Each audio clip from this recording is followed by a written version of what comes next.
வாழ்க வையகம், வாழ்க வையகம், வாழ்க வளமுடன். சிந்தனையை உடல்நலத்தை சீரமைத்து உய்வித்த குருவே வாழ்க.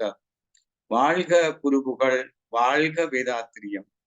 குரு வேதாத்திரி மகரிஷி சூட்சுமாக எழுந்தருளியிருந்து இந்த வகுப்பை சிறப்பாக நடத்தி தருமாறு வேண்டிக் கொண்டு, உலக சமுதாய சேவா சங்கம் யாழ் மண்டல தலைவர் துணை பேராசிரியர் அருள்நிதி குழந்தைவேல் ஐயா அவர்களுக்கும், விஷன் துணைத் தலைவர் பேராசிரியர் ரவ்வாலா அம்மா அவர்களுக்கும், யாழ் மண்டலத்தில் மிகப்பெரும் சேவை ஆற்றிக் கொண்டிருக்கின்ற துணை பேராசிரியர் பாலகிருஷ்ணன் அம்மா கலாநிதி அவர்களுக்கும், உன்னியூர் மனவளக்கலை மன்ற அறக்கட்டளை தலைவர் பேராசிரியர் டாக்டர் மாணிக்கவாசம் ஐயா அவர்களுக்கும், இந்த நிகழ்வில் கலந்து கொண்டிருக்கக்கூடிய பேராசிரியர்கள், துணை பேராசிரியர்கள், அருள்நிதியர்கள், உங்கள் அனைவருக்கும் என்னுடைய பணிவான வணக்கங்கள், வாழ்த்துக்கள். வாழ்க வளமுடன்.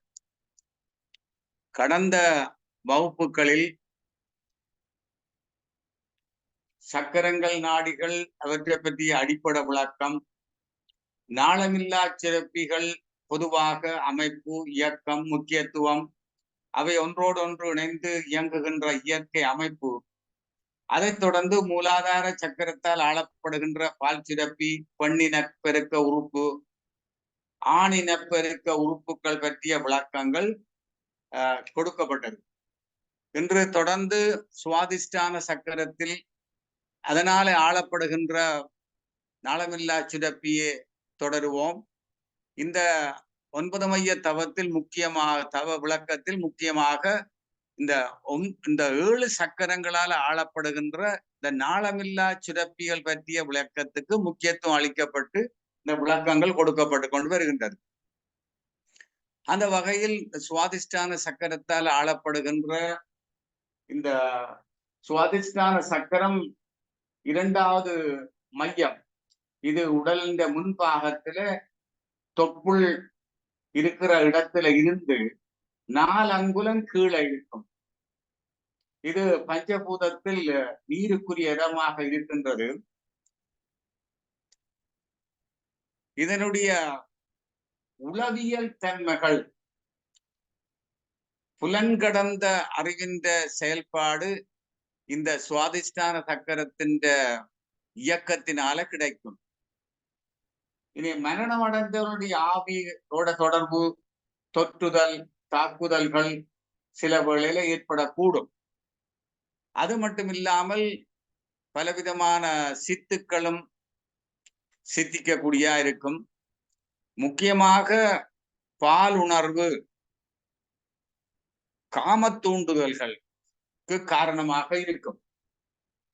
இந்த பால் உணர்வு தூண்டுகள், சித்துக்கள் எல்லாம் ஒரு குறிப்பிட்ட எல்லைக்குள்ளதான் இருக்கும். இந்த இடத்துல தவம் இயற்றும் பொழுது வேதாத்திரி மகரிஷி ஒரு மிக சிறிய நேரம்தான், அது 1 நிமிடம் அல்லது 2 நிமிடத்துக்கு மேல தவம் இயற்ற தேவையில்லை என்று விளக்கம் தருகின்றார். அப்படியான இந்த சக்கரத்தினால் ஆளப்படுகின்ற இந்த நாளமில்லா சுரப்பி உடல்ல ஒரு மிக முக்கியமான சுரப்பி, மிகவும் முக்கியமான சுரப்பி இந்த நாளமில்லா சுரப்பி. அப்ப இந்த நாளமில்லா சுரப்பிக்கு பெயர் அட்ரீனல் சுரப்பி, அட்ரீனல் கிளாண்ட். இது எங்களுக்கு 2 சிறுநீரகத்துக்கு மேலாக ஒரு தொப்பி போல, ஒரு விரலின் நுனியை விட சிறியதாக இருக்கும். அதோட 3 கொம்புகளுடையதாக காட்சி அளிக்கும். அப்ப இது இந்த அட்ரினல் சுரப்பி, அதை நாங்கள் குறுக்கு வெட்டாக இப்படி குறுக்கு வெட்டு எடுத்து பார்த்தால் அதுல 2 பகுதிகள் இருக்கும்.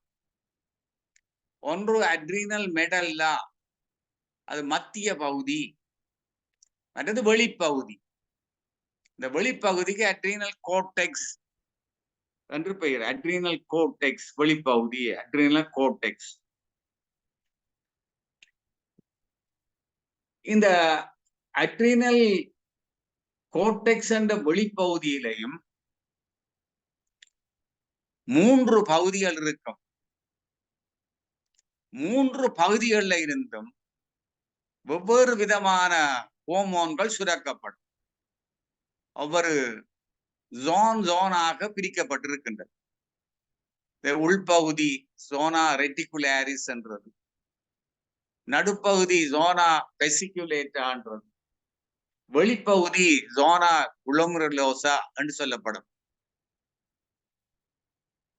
நடுவில் இருக்கிறது அட்ரினல் மெடல்லா, மத்திய பகுதி.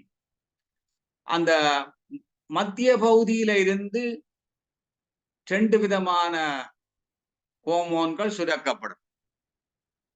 இது இரண்டும் மிக முக்கியமானது. மருத்துவத்துறையிலும் சரி, ஆன்மீக துறையிலும் சரி, அட்ரினலின், நோர் அட்ரினலின் இந்த சுரப்புகளால தான் பலவிதமான அதிகமாக சுரந்தால், சமநிலை இல்லாம இருந்தால் பலவிதமான பிரச்சனைகள் ஏற்படும்.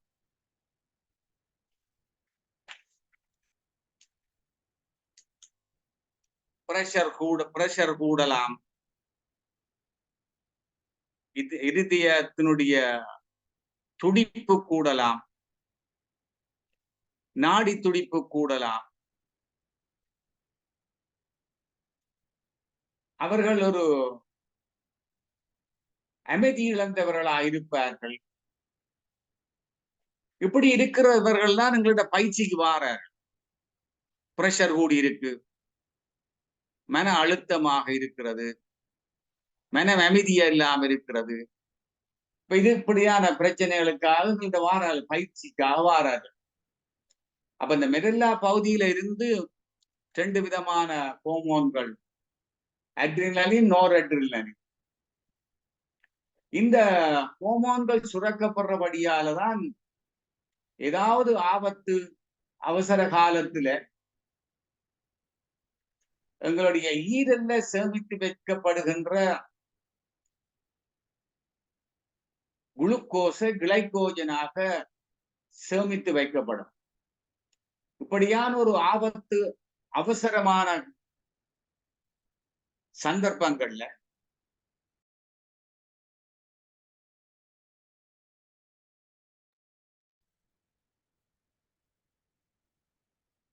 இந்த ஈரல்ல சேமிக்கப்பட்ட கிளைகோஜன் குளுக்கோஸாக மாற்றப்பட்டு அந்த நேரத்துல அங்க தேவைக்கான சக்தியை கொடுக்கறதுக்காக உடைக்கப்படும். அது இந்த அட்ரினலின் அதனுடைய செயல்பாட்டால் நடக்கும். நாங்கள் உணர்ச்சி வசப்பட்ட நிலையில இருக்கும் பொழுது எங்களுடைய மனம் பீட்டா வேவ் 14 இருந்து 40 என்ற உணர்ச்சி வயப்பட்ட நிலையில இருக்கும் பொழுது இந்த அட்ரினலின், நோர் அட்ரினலின் சுரப்பு அதிகமாக இருக்கும். ஏனென்றால் பரிவு நரம்பு தொகுதியின் ஆளுமை வந்துவிடும் உணர்ச்சி வசப்பட்ட நிலையில. அதனால அந்த நேரத்துல இந்த அட்ரினலின் சுரப்பி அதன் மத்திய பகுதி, மெடல்லாண்ட பகுதி தூண்டப்பட்டு இந்த அட்ரினலின், நோர் அட்ரினலின் சுரக்கப்படும். அதனால அந்த உணர்ச்சி வசப்பட்ட நிலையில எங்களுடைய இரத்த அழுத்தம் கூடும், நாடி துடிப்பு கூடும், தோல்ல இருக்கக்கூடிய இரத்த நாளங்கள் எல்லாம் அடைக்கப்பட்டு உடல் வெளிறிய நிலைக்கு வரும். இனி இந்த குருதி தசைகளிலும் சரி, உள்ளுறுப்புகளிலும் சரி கூடுதலாக செல்வதால இதய துடிப்பு அதிகமாகும். இதய துடிப்பு அதிகமாகிறபடியால சுவாசத்தின் வேகம் அதிகமாகும். மிக விரைவாக சுவாசிப்பார்கள், அவ களைஞ்சி போவார்கள். இனி குழாய்கள் எல்லாம் இறுக்கம் அடையும்.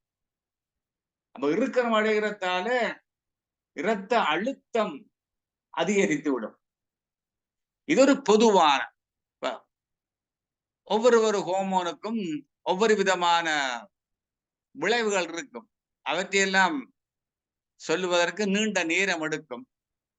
பொதுவாக இது மனவளக்கலைகளுக்கு எல்லாருக்கும் தெரியவா. ஏனென்றால் நம்முடைய பயிற்சிக்கு வாரெல்லாம் உணர்ச்சி வசப்பட்ட நிலையிலேயே இருப்பவர்கள் கூடுதலாக வருவார். அந்த நேரத்துல அவருடைய மன அலைச்சூழல் 14 இருந்து 40 அந்த எல்லைக்குள்ள இருக்கும். அப்ப இந்த தரிவு நரம்பு தொகுதி தூண்டப்பட்டு அதனால இந்த அட்ரினல் சுரப்பி இந்த மத்திய பகுதியில இருந்து இந்த அட்ரினல் நோரலின் சுரந்து அதனுடைய சமநிலை குழம்பிய நிலைக்கு வந்துவிட்டால் அது எப்படியான வேலையை செய்யும்? இரத்த அழுத்தம் கூடும், இதய துடிப்பின் வேகம் கூடும், சுவாசத்தின் வேகம் கூடும், இரத்த குழாயில் எல்லாம் இறுக்கமடையும். அதனால முகமெல்லாம் வெளிறி போயிருக்கும், வியர்க்கும், இதெல்லாம் நடக்கும். அதே போல சுருக்கமாக இந்த கோர்டெக்ஸ் என்ற வெளிப்பகுதியில இருந்து 3 விதமான முக்கியமான ஹோமோன்கள் சுரக்கப்படும். அல்டோஸ்டெரான் இது ஒரு முக்கியமான ஹோமோன்கள். எங்களுடைய உடல்ல இருக்கிற நீரின் அளவை சீராக வைத்திருக்கிறதுக்கு ஒரு முக்கியமான தேவையான ஒரு ஹோமோன். நீ அடுத்த மத்திய பகுதியில இருந்துதான் மிக முக்கியமான கோர்டிசால். இத ஸ்ட்ரெஸ் ஹோமோன் சொல்லுவார். உங்களோட பயிற்சிக்கு வரவரெல்லாம் அப்படி மன அழுத்தத்துல வருவார். ஸ்ட்ரெஸ், மன அழுத்தம், மன இறுக்கம், காரணம் இந்த கோர்டிசால். அப்ப இந்த சுரப்பியினுடைய வெளிப்பகுதி ஏதாவது பாதிப்பு ஏற்பட்டால் இந்த அல்டோஸ்டெரான் சுரக்கிறது பாதிக்கப்பட்டு எங்களுடைய உடம்புல இருக்கக்கூடிய குருதியின் கன அளவு, நீரின் அளவு, எங்களுடைய சிறுநீரகத்தால கழிக்கப்படுகின்ற சோடியம், பொட்டாசியம், அயன்கள் இந்த அளவுகள் எல்லாம் மாறி உடல்ல இருக்கக்கூடிய நீரின் அளவு பாதிக்கப்பட்டு விடும். இந்த மத்திய பகுதியிலிருந்து சுரக்கப்படுற அந்த கோர்டிசால், இந்த ஹோமோன் ஏதாவது பிரச்சனை இருந்தால் அதான ஸ்ட்ரெஸ் காரணமாக இருக்கும், மன அழுத்தம், மன இறுக்கத்து காரணமாக இருக்கும்.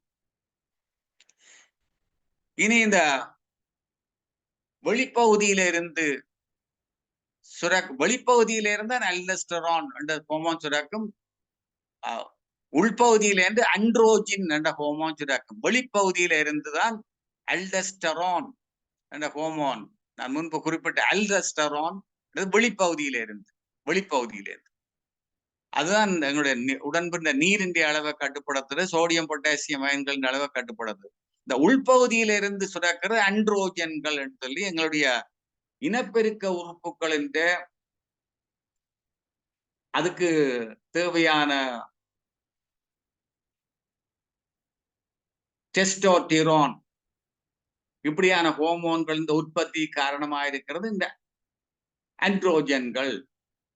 3 விதமான ஹோமோன். வெளிப்பகுதியிலிருந்து அல்டோஸ்டெரான், நடுப்பகுதியிலிருந்து கோர்டிசால், உள்பகுதியிலிருந்து அண்ட்ரோஜன்கள். 3 விதமான ஹோமோன்கள். இந்த கோர்டெக்ஸ் பாதிக்கப்பட்டால் அல்ல சுரப்புகள்ல ஏதாவது தடை ஏற்பட்டால் எங்களுடைய உடலினுடைய தோலின் நிறத்துல மாற்றம் பெறும், இரத்த சோகை வரலாம், தளர்ந்த தசைகள் வரலாம், தசைகள் எல்லாம் வலிமை இழந்துவிடும், வலிமை இழந்த தசைகளாக மாறும். இனி இரத்த அழுத்தம் குறையும், எங்களுடைய உடல் நிறை குறையும், தலைச்சுற்று போன்ற பிரச்சனைகள் ஏற்படலாம். ஆனால் நாங்கள் இப்படியான பயிற்சிகள் முறையாலேயோ இப்ப நோய்கள் ஏதாவது வராமல் நாங்கள் தடுத்து கொண்டோமா இருந்தால், இப்ப 9 மைய தவம் செய்கிறோம், காயகல்ப பயிற்சி செய்கிறோம், நித்தியானந்த தவம் செய்கிறோம். இதுல எல்லாம் இந்த சுரப்பியின் இயக்கம் சீர் செய்யப்படும். அப்ப சீர் செய்யப்பட்டால் இந்த சுரப்பியிலிருந்து சுரக்கிற மத்திய பகுதியில சுரக்கிற அட்ரிலின், நோரட்ரிலின், வெளிப்பகுதியிலிருந்து சுரக்கிற அல்டோஸ்டெரான், கோர்டிசால், அண்ட்ரோஜன்கள், இந்த 3 ஹோமோன்களை சீராயிருந்தால் எங்களுடைய நாங்கள் சுறுசுறுப்புடையவர்களாகவும் தைரியமுடையவர்களாகவும் அறிவு கூர்மை உடையவர்களாகவும் ஆற்றல் பெற்றவர்களாகவும் இருக்கலாம்.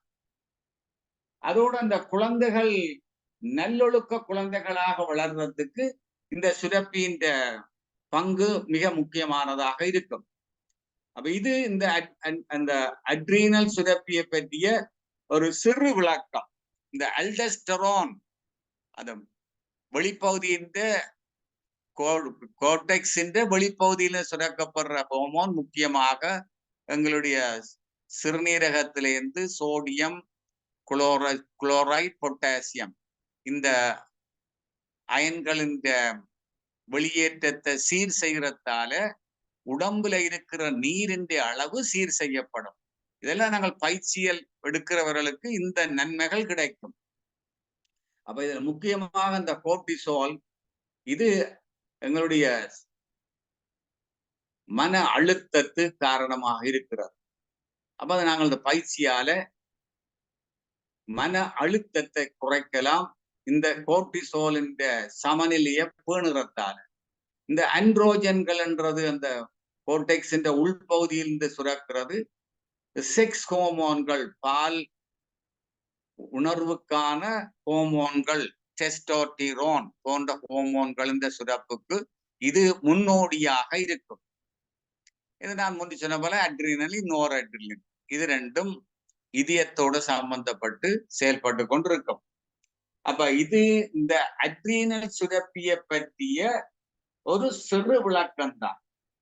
அப்ப இந்த அட்ரினல் சுரப்பி சரியாக இயங்கினால்தான் இந்த கணையத்திலிருந்து கணைய நீர் சுரக்கிறதோ அல்லது பித்த நீர் உற்பத்தியோ சீராக இருக்கும். எங்களுடைய இரத்த அழுத்தம் இரத்த ஓட்டம் எல்லாம் சரியாக இருக்கும். அப்படி சரியாக இருந்தால்தான், அப்படி இல்லாமல் இந்த ஹோமோன்களின் உற்பத்தி குறையுமா இருந்தால் பொதுவாக சோர்வோட இருப்பார்கள். அவர்களுக்கு இந்த பிராணவாயுவின் அளவு குறைவாக இருக்கும். இந்த உற்பத்தி அதிகமானால் இரத்த அழுத்தம் அதிகமாகும், பித்த நீரும் அதிகமாகி அது அமிலத்தன்மை அதிகமாகலாம். அப்ப இது ஒரு முக்கியமான ஹோமோன். இது உயிர் வாழ்றதுக்கு முக்கியமானது. அது இல்லாம ஒன்று ரெண்டு நாட்கள் கூட உயிர் வாழ முடியாது, அவ்வளவுக்கு முக்கியமானது. ஆனால் அது கூடக்கூடாது, சமநிலையில் இருக்க வேணும். இது அட்ரீனல் சுரப்பி பற்றிய ஒரு விளக்கம், மிக சிறிய விளக்கம்.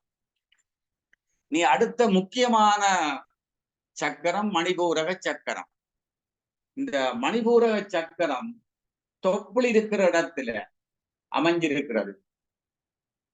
இந்த பஞ்சபூதத்துல நெருப்புக்குரிய இடம். இத வேதாத்திரி மகரிஷியும் மற்ற எல்லா ஆன்மீக விளக்கவாளர்களும் சூக்கும பயணத்துக்கான இடமாக விளக்குகின்றார்கள். அதுல ஏற்படக்கூடிய உளவியல் தன்மைகள் என்று பார்க்கும் பொழுது இந்த இடத்துல இந்த மணிபூர சக்கரம் சரியாக இயங்குமா இருந்தால் இது புலன்களுக்கு அப்பாலான அறிவுக்கு ஒரு முக்கியமானதாக கிடைக்கும். புலன்களுக்கு அப்பாலான அறிவு. அது மட்டும் இல்லாமல் சூக்கும பயணத்துக்கான இடம். பிறருடைய எண்ணத்தை நாங்கள் அப்படியே தெரிஞ்சு கொள்ளக்கூடியதா இருக்கும். நம்முடைய எண்ணத்தை பிறர் எண்ணம் போல பிறருடைய மனதில உதிக்க செய்யக்கூடிய ஆற்றல் இந்த சக்கரத்துக்கு இருக்கும். அதனால நமக்கு பல துன்பங்கள் வரலாம். அதுல அதிகம் அறிவை செலுத்துறது நல்லதில்லைன்னு சொல்றார் வேதாத்திரி மகரிஷி. அதோட இந்த மகான்களின் ஆவியோட தொடர்பு கொள்றதுக்கு இந்த சக்கரம் உதவியாக இருக்கும், இந்த சக்கரத்தின் வழியாக. இனி இந்த சக்கரத்தால ஆளப்படுகின்ற சுரப்பி கணையம். இந்த கணையம் சுரப்பியில இருந்துதான் சுரக்கிற ஹோமோன் இன்சுலின். அந்த இன்சுலின் சுரப்பை அடிப்படையாக கொண்டுதான் குளுக்கோஸ்ல இருந்து சக்தி புறப்பாகி நமது உடலின் வெப்பநிலையை சீர் செய்கிறது.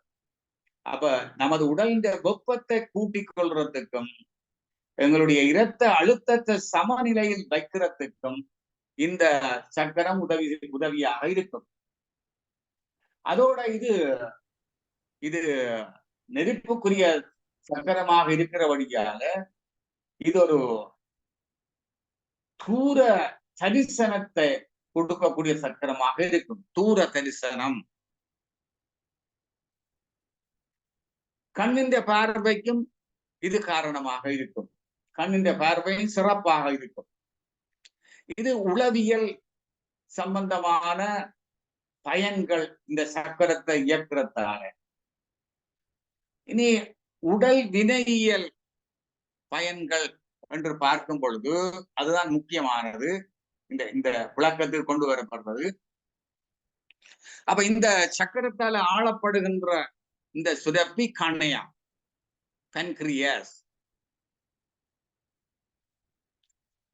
இது ஒரு மஞ்சள் நிறத்துல இருக்கும். இது ஒரு முக்கியமான சுரப்பி. இதுல 3 பகுதிகள் இருக்கும். இந்த கணையம் சுரப்பி எல்லோரும் கட்டாயம் விளங்கிக் கொள்ள வேண்டும். தலைப்பகுதி இருக்கும், நடுப்பகுதி உடல் என்ற பகுதி இருக்கும், வால் பகுதி. 3 பகுதி, தலைப்பகுதி, உடல் பகுதி, வால் பகுதி, 3 பகுதியாக இருக்கும் இந்த கணையம் சுரப்பி, பன்கிரியாஸ். அப்ப இந்த பன்கிரியாஸ்ல இருக்கிற முக்கியத்துவம், இது ஒரு நாளமில்லா சுரப்பியாகவும் செயல்படும், அதே நேரம் நாளமுள்ள சுரப்பியாகவும் செயல்படும். பாருங்க, அதனால இதுக்கு ஒரு தனி பெயர், டுவல் ஓகன். 2 விதமான வேலையை செய்யும். அதாவது நான் நாளமுள்ள சுரப்பியாகவும் செயல்படுவேன், நாளமில்லாத சுரப்பியாகவும் செயல்படுவேன் என்று சொல்லிக் கொண்டிருக்குது கணையம். And doing endocrine function and doing exocrine function ரெண்டும் அதை விளங்குவோம். அப்ப இந்த நாளமில்லா சுரப்பியான, நாளமுள்ள சுரப்பியான இந்த பன்கிரியாச கணையத்தை எடுத்து பார்த்தால் இதுல தலைப்பகுதி, உடல் பகுதி, வால் பகுதி. நீங்க விளங்கிக் கொள்ள வேண்டியதுக்காக இதுல இத நல்ல ஆராய்ஞ்சு பார்த்தால் இதுக்குள்ள தீவு கூட்டங்கள் போல பல தீவு கூட்டங்கள் இருக்கு. செல்லுகளினுடைய அமைப்புகள் தீவு கூட்டங்கள். அதை கண்டுபிடிச்சவர் போல் லங்ஹான், ஒரு ஜெர்மனியர். அதனால அவருடைய பெயர்ல ஐலப்ஸ் ஆஃப் லங்ஹான். எத்தனை பேருக்கு டயபிட்டிஸ் இருக்கும் அதுல விளங்கிக் கொள்ளும். ஐலப்ஸ் ஆஃப் லங்ஹான். அப்ப இதுல நாளம் இல்லாத சுரப்பியாக ஒரு 5 வீதமான செல்லுகள் தான் செயல்படும். 95 வீதமான செல்லுகள் நாளமுள்ள சுரப்பியாக செயல்படும். அப்ப இந்த ஐலட்ஸ் ஆஃப் லங்ஹான் அதை எடுத்து பார்த்தால் அதுல இருந்துதான் இந்த நாளமில்லாத சுரப்பிக்கான ஹோமோன்கள் சுரக்கப்படும். அதுல முக்கியமான ஹோமோன் 4 விதமான செல்லுகள் அங்க இருக்கும். 4 விதமான செல்லுகள்.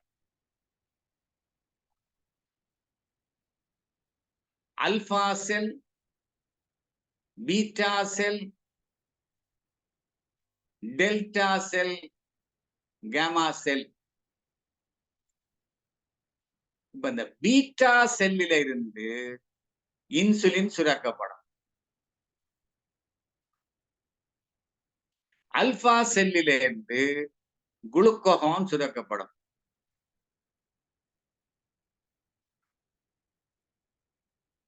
டெல்டா செல்லில இருந்து சோமட்டோஸ்டாட்டின் என்ற ஒரு ஹோமோன் சுரக்கப்படும்.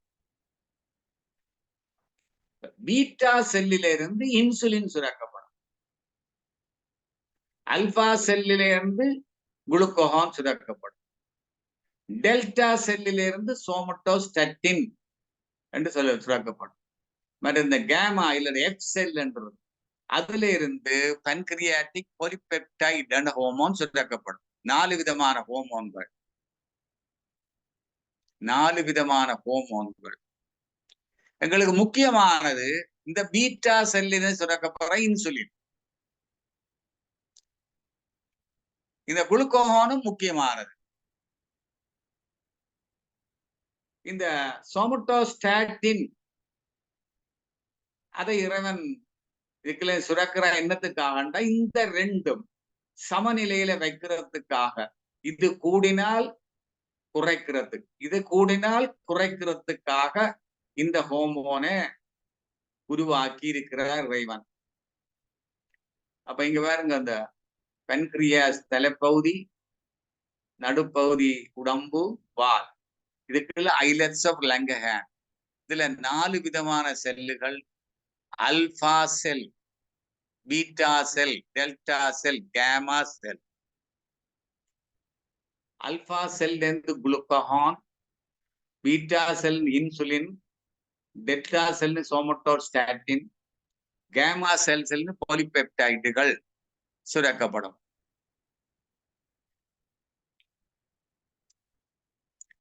இந்த சோமட்டோஸ்டாட்டின் என்ன செய்யும்? இந்த இன்சுலினையும் இந்த குளுக்கோகானையும். ஏன்னா இன்சுலின் எங்களுடைய குளுக்கோஸ உடம்புல இருக்கிற செல்லுகளுக்குள்ள கொண்டு போய் அதுல அங்க அனுசேபம் நடைபெற்று இந்த குளுக்கோஸை உடைச்சு ஏடிபி சக்தியை உருவாக்கும். அந்த சக்தி உடல் இயக்கத்துக்கு பயன்படுத்தப்படும். அது மட்டுமல்ல, இந்த இன்சுலின் நாங்கள் உண்ணுற உணவுல குளுக்கோஸ் அதிகமாக இருந்தால் அத கல்லீரல்ல கிளைகோஜனாக மாற்றி சேமித்து வைக்கும். இந்த குளுக்கோகான் நேர் எதிரான வேலையை செய்யும். இது எங்களுக்கு குளுக்கோஸ் போதா போனால் இந்த ஈரல்ல சேமிச்சு வைக்கப்பட்ட கிளைகோஜனை அது குளுக்கோஸாக மாற்றி எங்களுடைய குருதியில குளுக்கோஸின் அளவை கூட்டும். அப்ப எங்களோட உடம்புல இந்த ரெண்டும் சமநிலையில இருக்க வேணும். அல்லாவிட்டால் இந்த குளுக்கோஸ் என்றது ஒரு பிரச்சனைக்குரிய பொருளாக வந்துவிடும். அதனால இந்த இறை ஆற்றல், இறை அதிசயம், இப்படி ஒரு சோமட்டோஸ்டாட்டின் என்ற ஒரு ஹோமோனை சுரந்து இதை கூட விடாம பார்த்துக்கொள்ளும், குறையாமல் பார்த்துக்கொள்ளும். இதையும் கூட பார்த்துக்கொள்ளும், குறையாம பார்த்துக்கொள்ளும். ரெண்டையும் சமநிலையில வைக்கிறதுக்கு செயல்பட்டு கொண்டிருக்கும். இது ஒரு அதிசயம், இறை அதிசயம். இதெல்லாம் நாங்கள் தியானம் செய்ய செய்ய செய்ய இந்த மணிபூர சக்கரம் தூண்டப்பட்டு அதுல ஆற்றல் கிடைச்சு அந்த ஆற்றல் கணையத்துல போய் அந்த கணையத்தில் இருக்கிற செல்லுகள் எல்லாம் காந்த ஆற்றல் பெற வச்சு அந்த காந்த ஆற்றலின் வழியாக இந்த செல்லுகள் இந்த போலாரிட்டி அதிகமாகி அது இந்த இன்சுலினையோ குளுக்கோகோனையோ சோமட்டோஸ்டாட்டினையோ பாலிபெப்டைடையோ சுரக்க வச்சு எங்களுடைய உடம்பின் இயக்கத்தை, செரிமானம், ஜீரணித்தல் அதை சரியாக இயங்க வைக்கும். உடல் வெப்பத்தை சமநிலையில வச்சிருக்கும். என்ன குளுக்கோஸ் குளுக்கோஸை உடைச்சுத்தான் சக்தி வாரம். அந்த சக்தி வெப்ப சக்தியாக மாற்றப்படும். அந்த சக்தியால நமது இரத்தத்தில் இருக்கிற குளுக்கோஸ் அளவை சீரமைக்கும். இப்படியான வேலையெல்லாம் செய்து கொண்டிருக்கும். அப்ப இந்த கணையம் சரியா, மணிபூர சக்கரம் சரியாக இயங்க வேண்டும், கணையம் சரியாக இயங்க வேண்டும். அதுல இந்த ஐலட்ஸ் ஆஃப் லங்கஹான் என்ற தீவு கூட்டங்கள்ல இருக்கிற செல்லுகள் சரியான காந்தத்தன்மை உயிரோட்டத்தை பெற்று இரத்த ஓட்டத்தை பெற்று இந்த காற்று ஆற்றலை பெற்று அந்த காந்த ஆற்றல் இந்த ரசாயன பொருட்களாக மாற்றப்பட்டு அந்த ரசாயன பொருட்கள் எல்லாம் சமநிலையில இயங்க வேண்டும். இது முக்கியமானது. சமநிலையில ஹோமோனல் பேலன்ஸ் என்று சொல்றது, அது பிழைக்கப்படாது. இது இந்த அந்த இதுல சொல்லினார் பாருங்க, அவர் சொல்றேன், நான் என்ன செய்கிறேன், நான் ஒரு ஐ ஆம் டூயிங் எண்டோகிரைன் ஃபங்க்ஷன். இப்ப சொல்றேன் ஐ ஆம் டூயிங் எக்ஸோகிரைன் ஃபங்க்ஷன். நாளமுள்ள சுரப்பியாக செயல்பட போகுது. 95% செல்லுகள் நாளமுள்ள சுரப்பியாக செயல்படுது. ஒரு அதிசயம். மணிபூர சக்கரம் மிக முக்கியமான ஒரு சக்கரம். அந்த சக்கரத்துல இப்படியான அதிசயங்கள் நடக்குது. அப்ப இதுல என்ன நடக்கும்? இப்ப எங்களுடைய இந்த நாங்க உண்ற உணவு ஜீரணமாகி குளுக்கோஸ் குருதிக்குள்ள வருகுது. இந்த இன்சுலின் என்ன செய்யுது? அப்ப கணையத்துல இன்சுலின் சுரக்கப்பட்டு தகவல் நாங்கள் சாப்பிடும் வாய்க்குள்ள சாப்பாடு எடுத்த உடனே தகவல் போயிடும். கணையத்துக்கு தகவல் போகும், ஈரலுக்கு தகவல் போகும். அங்க போய் இந்த இன்சுலின் ரெடியா நிற்கும். இன்சுலினும் இந்த குளுக்கோஸும் எப்படி ஒரு மாப்பிள்ளையும் பொம்பளையும் மாதிரி போறார்களோ அப்படி போனால்தான் எங்களுடைய உடல்ல இருக்கக்கூடிய அணு அடுக்கள் செல்லுகள்ல இருக்கிற கதவு திறக்கும். இன்சுலின் இல்லாம தனியா குளுக்கோஸ் உள்ளுக்கு போயலாது, குளுக்கோஸ் இல்லாமல் இன்சுலின் போயலாது. ரெண்டு மாப்பிள்ளையும் பொம்பளையும் மாதிரி சேர்ந்து போகணும். அப்படி போனாதான் அந்த செல்லில் இருக்கிற கதவுகள் துறக்கும், ரிசெப்டர்ஸ். அது துறந்து உள்ளுக்கு இந்த குளுக்கோஸை கொண்டே விட்டுட்டு அதை போயிடும். இந்த குளுக்கோஸ் அங்க உடைக்கப்பட்டு ஏடிபி சக்தியாக மாற்றப்பட்டு உடல் சக்தியாக பயன்படுத்தப்படும். சரி, அந்த குளுக்கோஸ் அதிகமாக இருந்தால் இந்த இன்சுலின் இதை கிளைகோஜனாக மாத்தி கல்லீரல்ல சேமிச்சு வைக்கும், கல்லீரல் சேமிக்கப்படும். சரி, குளுக்கோஸின் அளவு குருதியில குறைஞ்சு விட்டால் கிளைகோஹோன் சுரக்கப்பட்டு அது கிளைகோஜினை குளுக்கோஸாக மாத்தி குருதிக்குள்ள விடும். அந்த குளுக்கோஸ் நம்முடைய செல்லுகள் பயன்பாட்டுக்கு பயன்படுத்தப்படும். நாங்கள் இப்ப விதரம் இருக்கிறோம், ஃபாஸ்டிங், அந்த நேரத்துல நோய்பட்ட நேரத்துல நமக்கு தேவையான இல்லாதபடி ஆபத்து உதவிகள் தேவைப்படுற நேரத்துல இந்த கிளைகோஜன் தான் இந்த குளுக்கோகோனால அது மாற்றப்பட்டு குளுக்கோஸாக மாற்றப்பட்டு சக்தியை உருவாக்குறதுக்கு பயன்படுத்தப்படும். பெருமளவில் சக்தியை உருவாகும். ஒரு குளுக்கோகோன் மூலக்கூறு உடைச்சால் 3 தொடக்கம் 40 குளுக்கோஸ் மூலக்கூறுகள் வரும். அவ்வளவுக்கு அதிகமானது வரும். சரி, இதுவரைக்கும் அது நாங்கள் இந்த எண்டோகிரைன் ஃபங்க்ஷன், நாளமில்லா சுரப்பியாக. இனி நாளமுள்ள சுரப்பியாக 95% செல்லுகள் நாளமில்லா சுரப்பியாக இருந்து கொண்டு நாங்கள் உண்ற உணவில மாச்சத்து இருக்குது, புரதச்சத்துகள் இருக்குது, கொழுப்பு சத்துகள் இருக்கு. இதெல்லாம் ஜீரணமாகும். ஜீரணமாகிறதுக்கு நொதியங்கள் தேவை. அதெல்லாம் செய்து சுரக்கப்படும். அப்ப இந்த புரதத்தை ஜீரணமடைய செய்யறதுக்கு பன்கிரியாட்டிக் புரோட்டியேஸ், அது ட்ரிப்சின், ஹைமோட்ரிப்சின் என்று சொல்றது. இது ஒரு நொதியங்கள். இதுதான் இந்த புரதங்களை அதை உடைச்சு சிறிய கூறுகளாக மாற்றி அதை புற சக்தி உருவாக்கத்துக்கு கொண்டு செல்லப்படும் பெப்டைட்ஸுகள் மாற்றும்.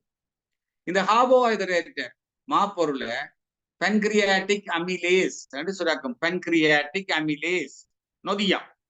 அது சுரந்து இந்த பெரிய கார்போஹைட்ரேட் மூலக்கூறுகளை உடைச்சு சிறிய குளுக்கோஸ் மூலக்கூறாக மாற்றி அது நம்முடைய செல்லுகளுக்கு குருதி மூலம் கொண்டு செல்லப்படும். இனி நாங்கள் உண்ற உணவுல இருக்கிற கொழுப்புக்கள், அந்த கொழுப்புக்களை பன்கிரியாட்டிக் லிப்பேஸ் ஏஸ் என்று முடியும். அப்ப பன்கிரியாட்டிக் புரோட்டியேஸ், பன்கிரியாட்டிக் அமிலேஸ், பன்கிரியாட்டிக் லிப்பேஸ், அது இந்த ஃபேட்டை கொழுப்பை உடைச்சு அது ஃபேட்டி ஆசிட்டாக மாத்தி அது பிறகு எங்களுடைய சக்தி தேவைக்கு பயன்படுத்தப்படும். அப்ப இது நாளமுள்ள சுரப்பியாக செயல்பட்டு ஜீரணத்துல முக்கியமான பங்கு வகிக்கிற இந்த 3 விதமான முக்கியமான நொதியங்கள் இந்த கணையத்தில இருந்து சுரக்கப்பட்டது கணைய நீராக சிறு உடலுக்குள்ள கொண்டு சேர்க்கப்படும். அது எங்களை ஜீரணத்துக்கு உதவி செய்யும். அப்ப நாங்கள் எங்களுடைய பயிற்சிகள் சீராக இருந்தால் இந்த மணிபூர சக்கரம் 9 மைய தவத்துல நாங்கள் சீராக இயக்கணுமா இருந்தா அதுல பெறப்படுற சக்தியால் இந்த கணையம் சீராக்கப்பட்டு அதன் இயக்கம் சீராக்கப்பட்டு இந்த நொதியங்கள் எல்லாம் சரியான அளவில் சுரக்கப்பட்டால் இந்த செரித்தல் ஜீரணம் முழுமையாக ஒழுங்குபடுத்தப்பட்டு ஏனைய உடல் இயக்கத்துக்கு அடிப்படையான ஜீரணம் சரியாக இருக்கும் பொழுது மற்ற உடல் இயக்கங்களும் சரியாக இருக்கும். இது ஒரு முக்கியமான விஷயம். அப்ப இப்படியான இந்த கணையம் பலவீனம் அடைஞ்சு விட்டதா இருந்தால் அது சரியாக வேலை செய்யாது. பல காரணங்கள் இருக்கு. கணையம் பலவீனம் அடைந்து பல காரணங்கள். அப்ப அதை இங்க கொண்டு வர முடியாது, நேரம் போதும். அப்ப கணையம் பலவீனமாய் போய்விட்டதா இருந்தால் அப்ப இன்சுலின் இரத்த ஓட்டத்துல கலக்கமா இருந்தா இரத்தத்துல இருக்கிற சர்க்கரைன்ற அளவு குறையும். அப்படி இரத்தத்துல சர்க்கரைன்ற அளவு குறைஞ்சால் எங்களுக்கு இனிப்பு சாப்பிட வேணும் என்ற ஆர்வம் வரும், அதிகமாகும். அந்த ஆர்வம் அதிகமாகும், இன்னும் இனிப்பு சாப்பிட வேணும். அப்படி இனிப்பு சாப்பிட அதிகமானால் இந்த கணையம் கூட வேலை செய்ய வேணும். ஏற்கனவே பலவீனம் அடைஞ்சிருக்கு, அது இன்னும் விரைவாக வேலை செய்ய வேணும். அது வேலை செய்தால் அப்ப அது இன்சுலின் கூட கூட சுரக்க வேணும். அப்படி சிறந்தால் இந்த ஐலட்ஸ் ஆஃப் லங்கஹான்ல இருந்து பீட்டா செல்ல இருந்து சுரக்க வேணும். இப்ப பீட்டா செல்லுகள் பழுதடைஞ்சால் அது மெதுவாக முற்றாக செயலிழந்து போயிடும். அப்படி செயலிழந்து போறது தான் நாங்க நீரிழிவு நோய் என்று சொல்றோம். நீரிழிவு நோய், டயபிட்டிஸ். அது 2 விதமான டயபிட்டிஸ் இருக்கு.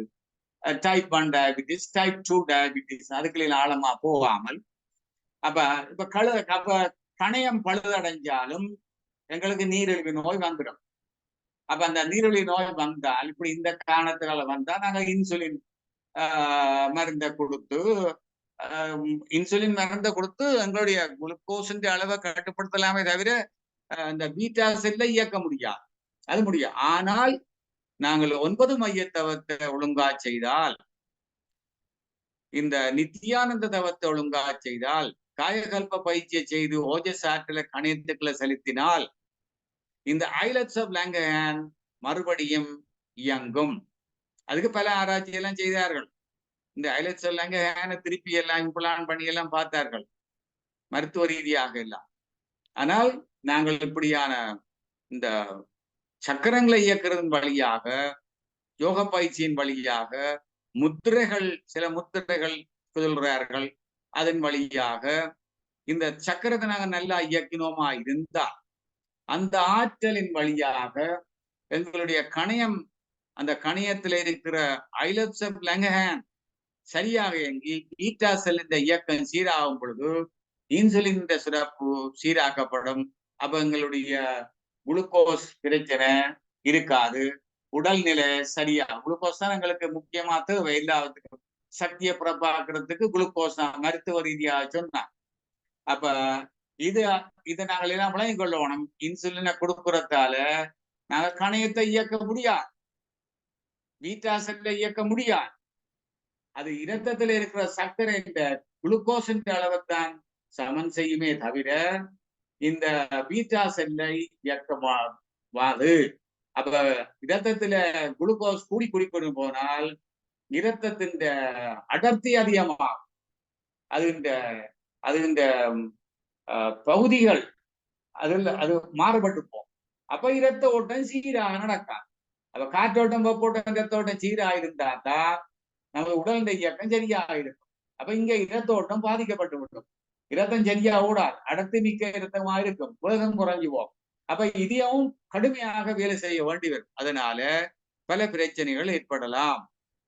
அப்ப நாங்கள் முக்கியமான இன்ற வகுப்பிலேயே தான் முக்கியமான அப்ப இந்த கணையம் மணிபூர சக்கரத்தால இயக்கப்படுற நாளமில்லா சுரப்பி, நாளமுள்ள சுரப்பி ரெண்டும் தான். நாளமில்லா சுரப்பி, நாளமுள்ள சுரப்பி.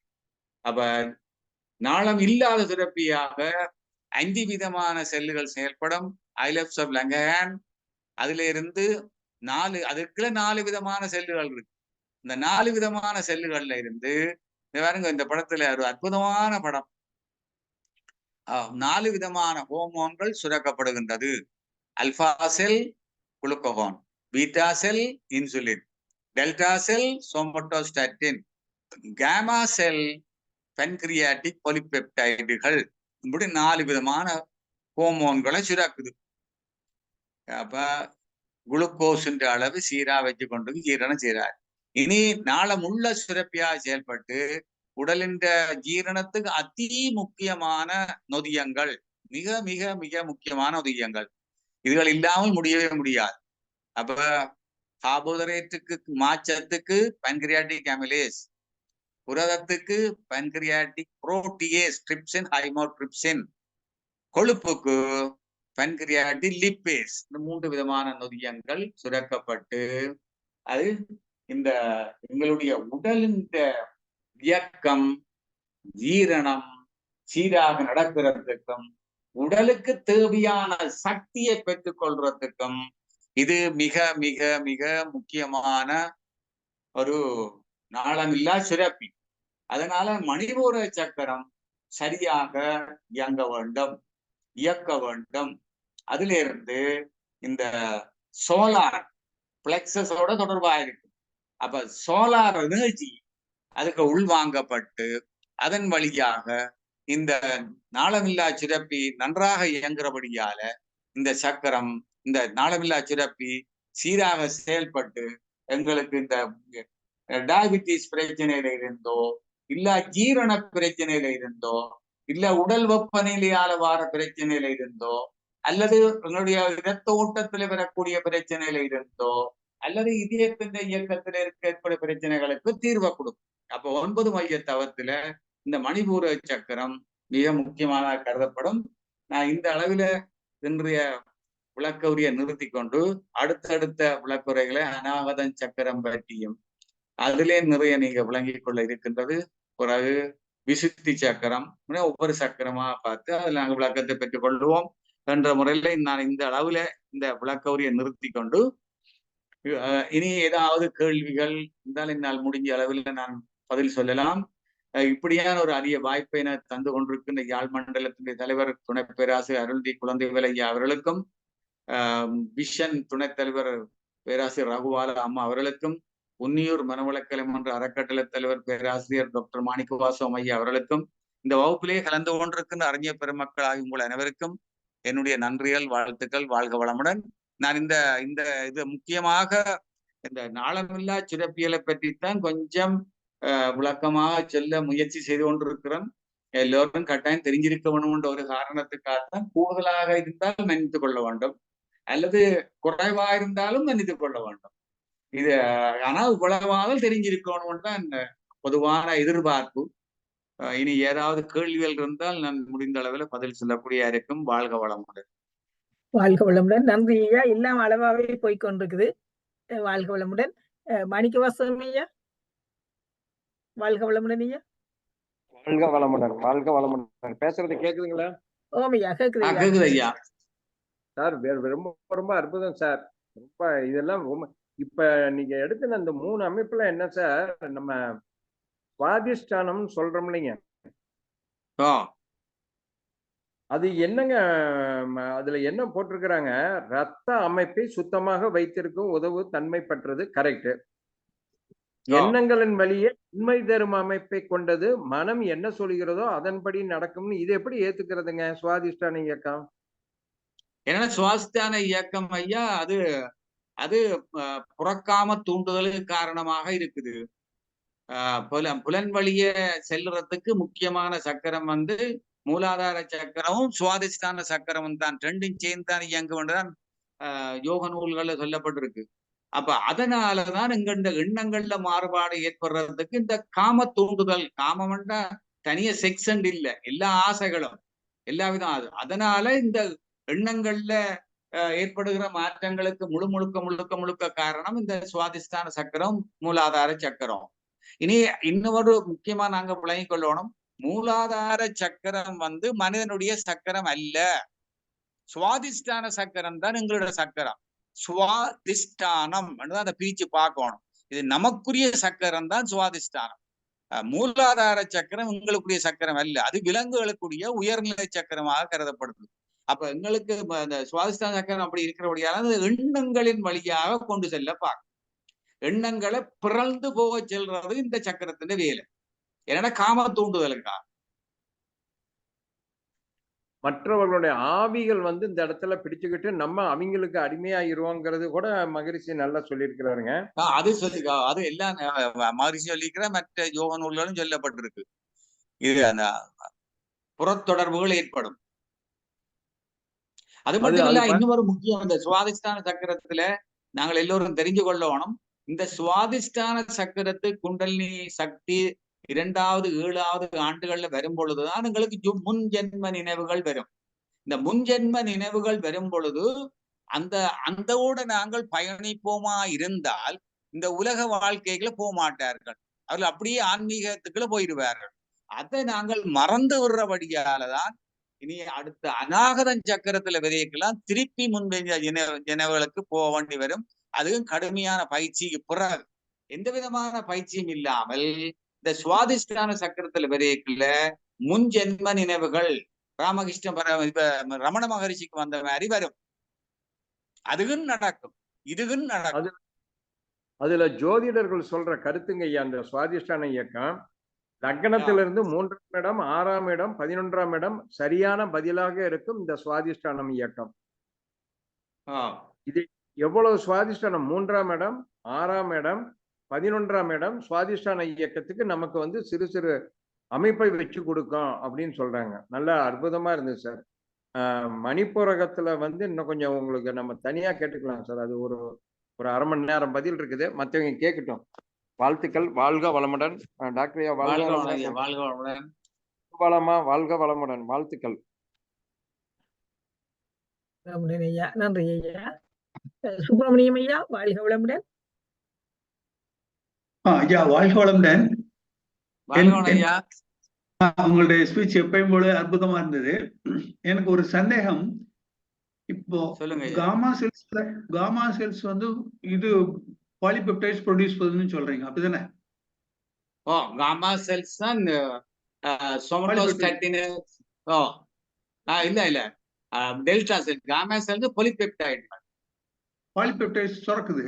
அந்த பாலிபெப்டைட்ஸ் அமிலேசி, ட்ரிப்பேஸ், அந்த புரோட்டியஸ் இருக்குல்ல, அது 3 தான் பாலிபெப்டைட்ஸ் சொல்றதா? இல்ல, இது ஹோமோன், அது நொதியங்கள். அது இந்த செல்லுல இது ஒரு 5 விதமான செல் தான். இது நாளமில்லா சுரப்பியாக செயல்பட்டு இந்த 4 ஹோமோன்களையும் சுரக்கும். அப்ப இப்ப இந்த பன்கிரியாஸ் அமைப்பை பார்த்தால் பாருங்க, இந்த பன்கிரியாஸ் அமைப்பை பாருங்க. இதுல பாருங்க, இந்த நீல நிறத்துல இருக்கிறதான் ஐலட்ஸ் ஆஃப் லங்கயான். இந்த உலகத்துல இருக்கு பாருங்க, இதெல்லாம் ஐலட்ஸ் ஆஃப் லங்கயான். பிறகு இதுல அசினார் செல் இருக்கு. இதுல இருந்தா எங்களுக்கு பைகார்பனேட் உருவாகி அது அங்க எங்களோட பித்த நீரை சமநிலைப்படுத்துறதுக்கு இங்க இருந்தான் போகும், அசினார் செல்லுல இருந்து. பிறகு மற்ற செல்லுகள்ல இருந்துதான், இந்த 95 விதமான செல்லுல இருந்துதான் இந்த நொதியங்கள் சுரக்கப்படும். பொலிபெப்டுகள் அது வேற ஃபங்க்ஷன்கள், அதுக்கு இதுக்குள்ள வராது. அப்ப அந்த நொதியங்கள் 3ஐயும் சுரக்கிற இந்த 95 வீதமான மிகுதி பகுதி, இதுல இருந்த அசினார் செல்லில இருந்து வாரது பைகார்பனேட் அயன்கள். அது எங்களுடைய பித்த நீர், பித்த பையிலிருந்து வார பித்த நீர், சிறுவுடல் எல்லாம் போய் இந்த கணைய நீராக நான் சில படங்களை ஹைட் பண்ணி போடுறேன். மாணிக்கவாசகம் கூட இருக்குன்னு சொன்னேன், நான் ஹைட் பண்ணி போடுறேன். அதை கொண்டு போய் பித்த ஸ்பிங்டர் ஆஃப் பாடி என்று இருக்கு, அதுக்குள்ளால கொண்டு சிறு உடலுக்கு கொட்டும். இந்த இதெல்லாம் அப்படி சேர்ந்து இந்த இதுக்கு எல்லாம் இதுக்குள்ளால சேர்ந்து இதுக்குள்ள இந்த சிறு உடலுக்குள்ள விழும். அதே மாதிரி அங்க பித்த நீரும் அங்க இருந்து வரும், பித்த குழாய்களால சிறு உடலுக்குள்ள ஸ்பிங்டரோ ஓடிக்களால வந்து எல்லாம் சேர்ந்து ஒன்றா விழும். இறப்பையில இருந்து அங்க ஹைட்ரோகுளோரிக் அமிலத்தோட சேர்ந்த உணவு சிறு உடலுக்கு வந்தோடனே சிறு உடல் எரிஞ்சுவோம். இப்ப எரியாம இருக்கிறதுக்கு அந்த அமிலத்தை இந்த அசினார் செல்லில இருந்து சுரக்கிற பைகார்பனேட் அயன் வந்து நடுநிலைப்படுத்தி விட்டுரும். அதெல்லாம் ஒரு அற்புதம். சரியா? இப்ப பாலிபெப்டைட்ஸ் இது வரைக்கும் அதை பத்தி நீங்க சொல்லல, அப்படிதானே? பாலிபெப்டிகள் வந்தது அது அது அது இந்த ஃபங்க்ஷன்ஸ் வந்து இதுக்குள்ள வராது. அது வேற விதமான ஃபங்க்ஷன். ஓ, நன்றி நன்றி. அதுதான் சந்தேகம். இது வரைக்கும் நான் நினைச்சுக்கிட்டு இருந்தேன் இப்ப அமைலேஸ் விரிவிரிய நான் ஆக ஆழமாக்க விரும்ப இல்லை. அல்ல, நன்றி. லேசாக விளங்கிக் கொள்ளக்கூடிய முறையில தான் இதை தெரிஞ்சொல்லித்தான் எங்க வேண்டுகோள். அதுக்கேற்ற முறையில அந்த விளக்க உரிய கொண்டு போறேன். சரிங்க, நன்றி. லேசாக எந்த மனவிளக்கல ஆசிரியரும் லேசாக கற்பிக்கக்கூடிய முறையில போகட்டும் என்றுதான். இதுகள் கட்டாயம் தெரிஞ்சிருக்க வேணும். இப்ப நாங்கள் அட்வான்ஸ் டிப்ளோமா படிக்கிற உடைகள் வரும்.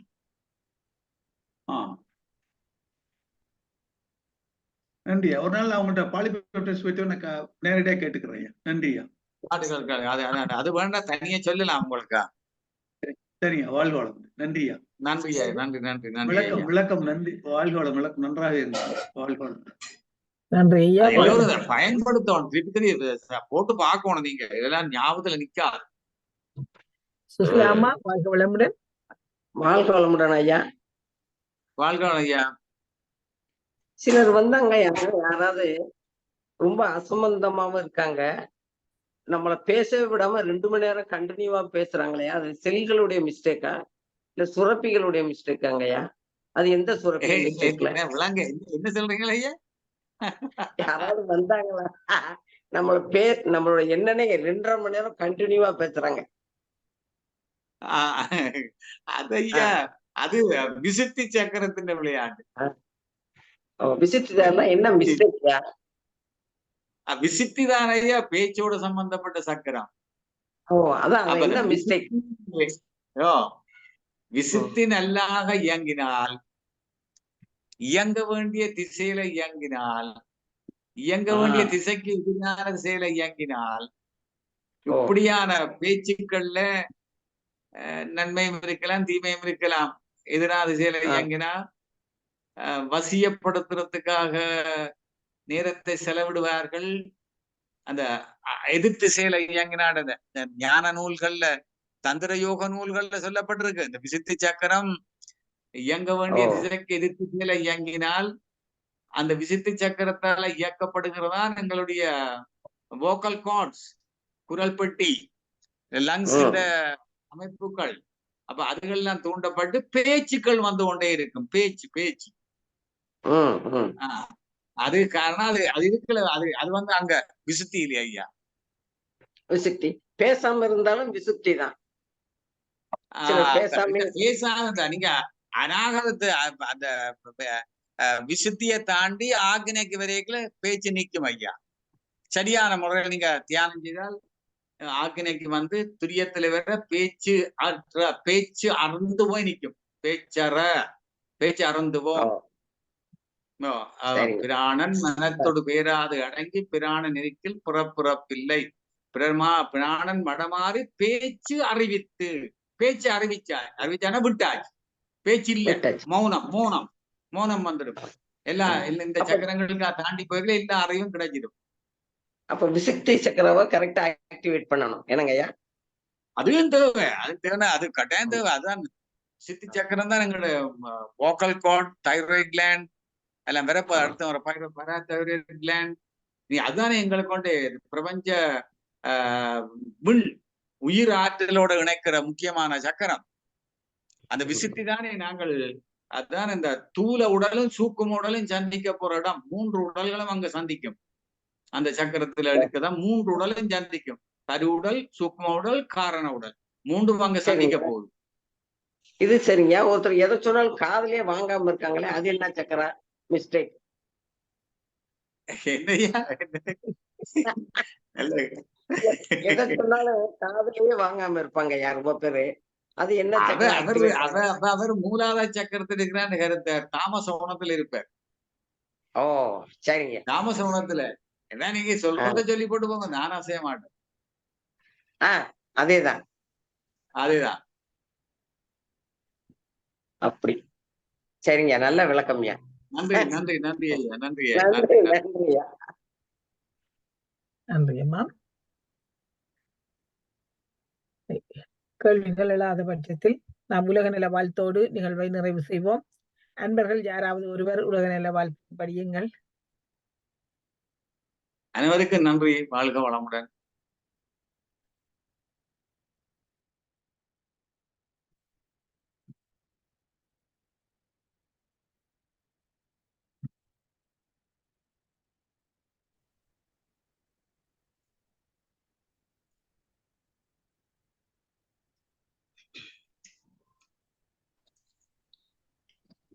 பாப்போம்மா, படிங்கம்மா.